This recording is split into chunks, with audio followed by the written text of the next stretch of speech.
asociación que tiene que ver precisamente, ANADEGA, que tiene que ver con los representantes de los empresarios, de los combustibles, pero él es conocedor de muchas áreas, ¿verdad?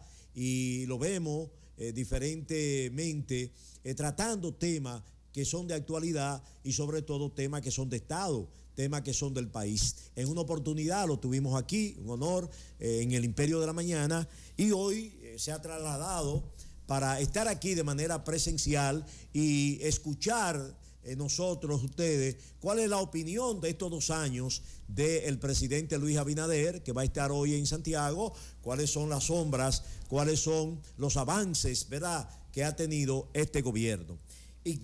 Juan Ignacio Espaillá, buenos días, un placer tenerlo aquí. Muy buenos días.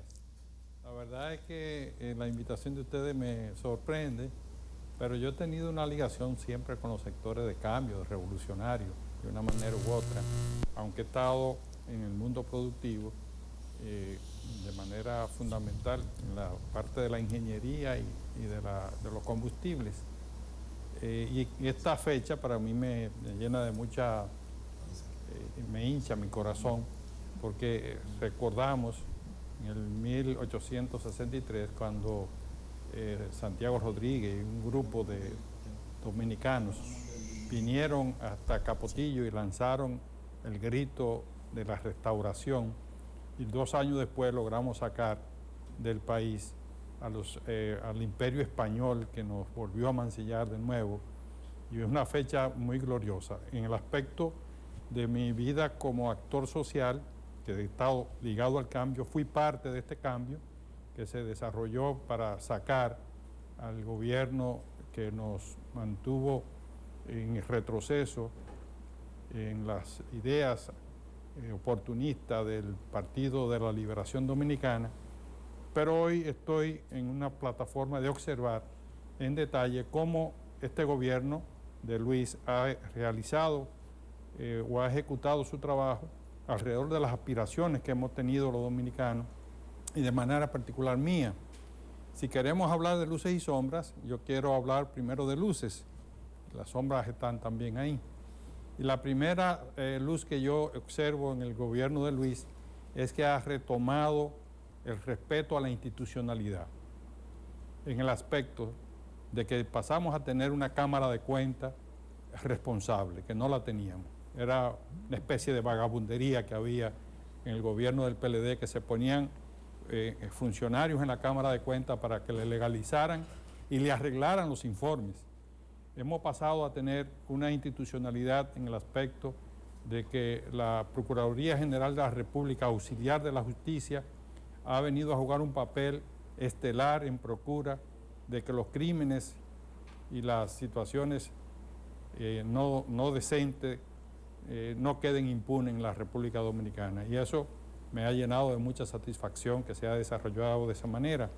Pero hay otros eventos que institucionalmente se ha podido mejorar, como el caso de la propia Junta Central Electoral, que fue una Junta Central Electoral con un consenso diferente a la cervecería de Roberto Rosario, que andan pintándolo por ahí como si fuera un gran actor. Sí es un nacionalista, pero no fue un hombre imparcial en manejar la Junta Central Electoral. Por lo tanto, le hizo daño a la República Dominicana. Y en el caso que nos ocupa, tenemos ahora un funcionario en la Junta Central Electoral que esperamos que haga su labor, contrario a lo que sucedió con la Junta anterior, que fue errática.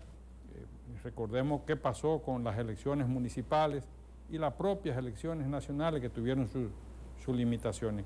Por lo tanto, Luis vino a fortalecer la parte institucional, que es lo más importante de toda sociedad. Ahora, en el accionar accionar económico y social, yo quiero destacar que Luis Abinader, ya lo dijo Aurelio Collado antes que me puso a mí, ha fortalecido o ha enfrentado una de las crisis más importantes con acierto, que fue el de la pandemia. Está en una situación, para mí, pasando con buenas notas, la situación relativa a la crisis de Ucrania y todavía los remanentes de la pandemia, generando un crecimiento económico. Y tal vez la de mayor luces de Luis en esta gestión de 2 años fue haber sido el primer gobierno que identificó que los impuestos en los combustibles eran y son un instrumento de pobreza y de marginalidad. Y este fue, diríamos, el primer gobierno que inició el desmonte de los impuestos, aunque en el caso de República Dominicana lo que hizo fue que congeló los precios. Y eso fue un gran acierto. Todavía, con un petróleo que hoy amaneció a $90, recordemos que llegó a $123 durante esta crisis que se generó con la invasión de Rusia a Ucrania, una invasión de Rusia a Ucrania, no una guerra, ha llegado a tener la condición de ser el país de América Latina, de América, con mejores precios de los combustibles, a excepción de Venezuela, Bolivia y Haití, que son los que más baratos los mantuvieron, por condiciones particulares cada uno. Y todavía hoy a $91 el barril, República Dominicana tiene el gasoil más barato que hasta Estados Unidos. No así la gasolina, porque en esta semana, en el día de ayer, los precios de los combustibles en Estados Unidos se reajustaron. Ya la gasolina está un poquito más barato que República Dominicana, pero el gasoil sigue estando más barato que Estados Unidos, que digamos es el eje principal del manejo económico y con quien tenemos mayores relaciones comerciales. Y eso ha permitido que la producción nacional se haya dinamizado. No es casual que con una restricción de precios de impuestos o de cobro de impuestos en los combustibles, la economía subiera un 12.13 en el año pasado y este año, todavía con la crisis de recesión que se está dando en el mundo, se proyecta que vamos a estar sobre un 5.6%. Lo que en resultados netos hemos visto que impuestos internos ha aumentado sus recaudaciones, que aduana ha aumentado sus recaudaciones con sus asteriscos aduanas, pero impuestos internos, lo que perdió en recolectar los monumentos que le dan los combustibles, los recuperó por el aumento de la producción de los bienes y servicios que la economía República Dominicana genera. Y con ese crecimiento, impuestos internos ha recuperado significativamente lo que dejó de cobrar en los impuestos de los combustibles. ¿Cuál es una sombra de Luis? Es que no para de coger más préstamos. Es increíble que el gobierno siga buscando como instrumento de solución a la supuesta estabilidad el tema relativo a seguir cogiendo prestado, porque con eso estamos dando un salto al retroceso de la restauración de la República. El país tiene que tener claro que cuando se endeuda, y fue la experiencia de 1916, está comprometiendo su soberanía. Y entonces es un tema que hay que ponerlo sobre el tapete. Hay una serie de detalles operativos que Luis ha cometido errores. El pueblo es el que dice que el gobierno de Luis es el gobierno de los ricos. Bueno, ¿y por qué se ha ganado ese mote? Eso es una sombra del gobierno de Luis, porque ha priorizado al nombrar funcionarios que vienen de los sectores oligárquicos del país. Creía yo cuando murió en una situación muy deplorable Orlando Jorge Mera, que iba a continuar ese proceso de llevar su gobierno de centro derecha al centro. Pensé que lo iba a seguir porque nombró al nuevo ministro de Medio Ambiente, a Seara Hatton, y nombró a Isa en Planificación y Desarrollo, pero dio un viraje otra vez hacia atrás cuando nombra a Joel Santos como ministro de la Presidencia, que vuelve a ser un actor de los Vicini. Entonces, eso es una sombra del gobierno de Luis, que Luis tiene que corregir.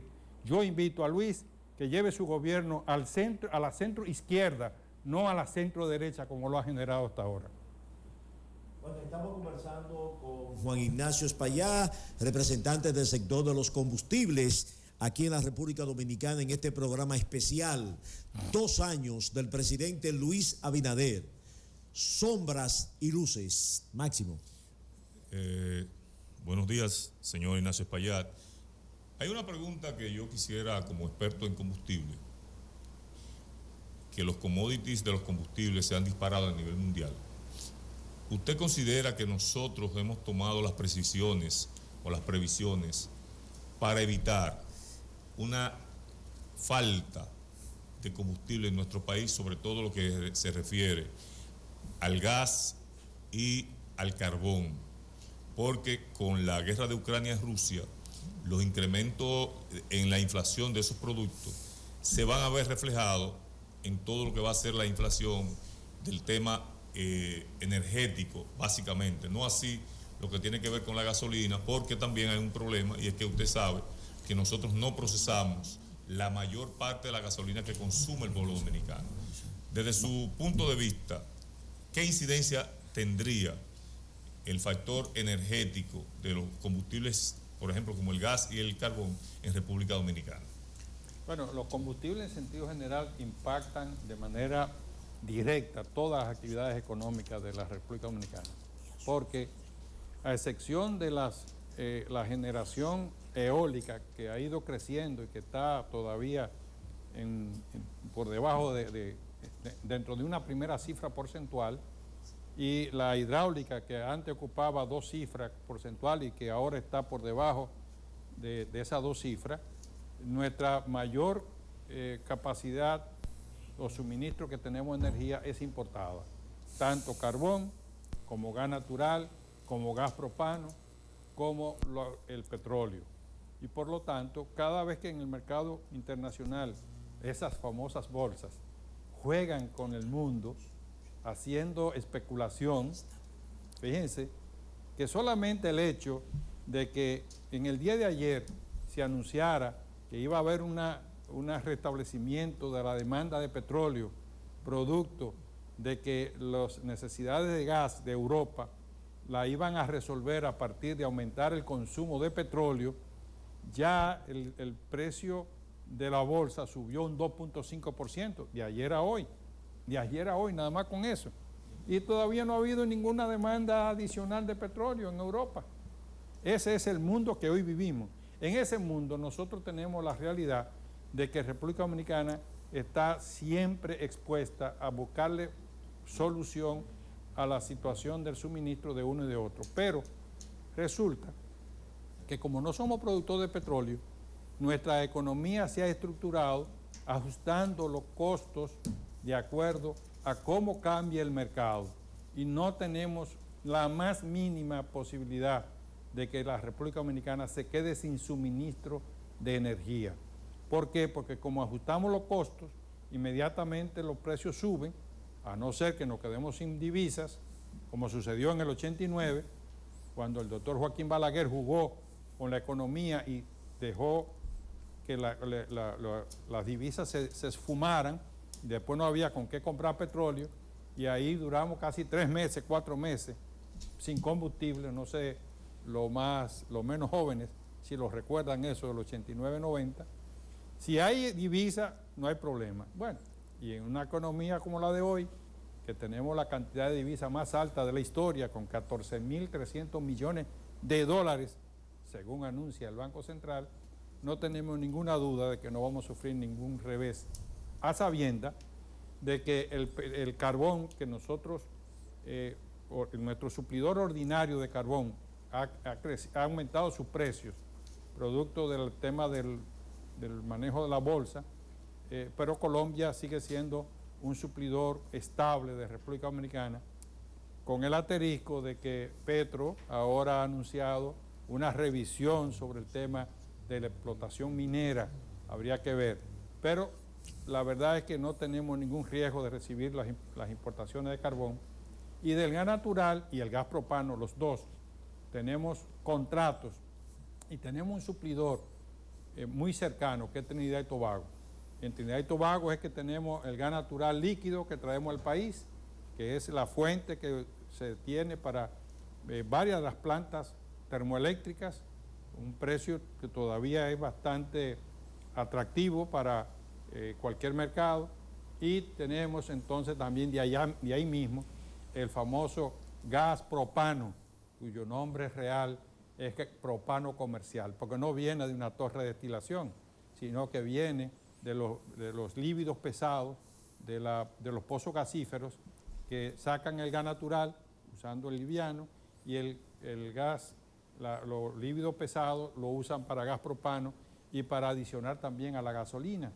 Entonces, con ese suplidor, que con los precios nuestros están prácticamente protegidos, nosotros no tenemos dificultades. Lo que sucede en Europa con falta de gas natural no sucede en América, ni mucho menos para nosotros. América, en Estados Unidos, que por años tuvo el millón de BTU de gas natural a $2.50, a $3 el millón de BTU, mientras nosotros lo pagábamos a $6.50 a Trinidad y Tobago. Hoy Estados Unidos lo tiene a 8,80 en el día de hoy específicamente, el millón de BTU, y nosotros seguimos teniendo $6.50, los primeros 13 barcos, y después de ese tercer barco, el número 13, el número 14, tenemos un incremento relacionado al NYMEX, pero todavía la conjunción de uno y otro terminan siendo más competitivos que recibir gas natural del propio Estados Unidos, que de hecho se está negociando comprarle gas a Estados Unidos, que ya tiene gas natural disponible para nuestro mercado. Así que no tenemos ningún riesgo en torno al tema relativo del suministro de combustible, y lo único que nos hace falta es procurar que ese mercado, y es una de las responsabilidades de Luis, que es una de sus sombras, el no permitir que los grupos económicos se apropien de manera oligopólica aparentemente, pero en el fondo monopólica, del control de los combustibles, como está sucediendo. Ya el gas propano es un monopolio, lo tiene una sola familia. Las gasolinas y el gasoil lo tienen supuestamente dos familias, pero en el fondo son socias. Entonces esa sí es una responsabilidad de Luis, que es una de sus sombras. De acuerdo a su exposición, al final, ¿son más las sombras que las luces o las luces que las sombras? Para mí que las luces son más que las sombras. Muy bien. Pero de todo modo hay sombras muy pesadas. Muy bien. Como el tema de los combustibles. Gracias por haber venido, gracias por participar de este programa especial, 2 años de gobierno del presidente Luis Abinader. Juan Ignacio Espaillá, un hombre del sector de los combustibles, ¿verdad?, que nos ha dado luz con relación a lo que ha estado pasando durante estos 2 años en ese sector. Gracias por estar con nosotros. Hay otros invitados que están aquí, pero vamos a escuchar al pueblo. El pueblo tiene que hablar también. Nuestro equipo se ha trasladado en este momento al sector de el Ensanche Bolívar. Vamos a ver qué piensa la gente del pueblo también, la gente llana, que son los que van a los colmados, que son los que van a los supermercados, que son los que están viendo lo que está pasando durante estos 2 años. Vamos a ver qué opina la gente del Ensanche Bolívar de estos 2 años del gobierno de Luis Abinader.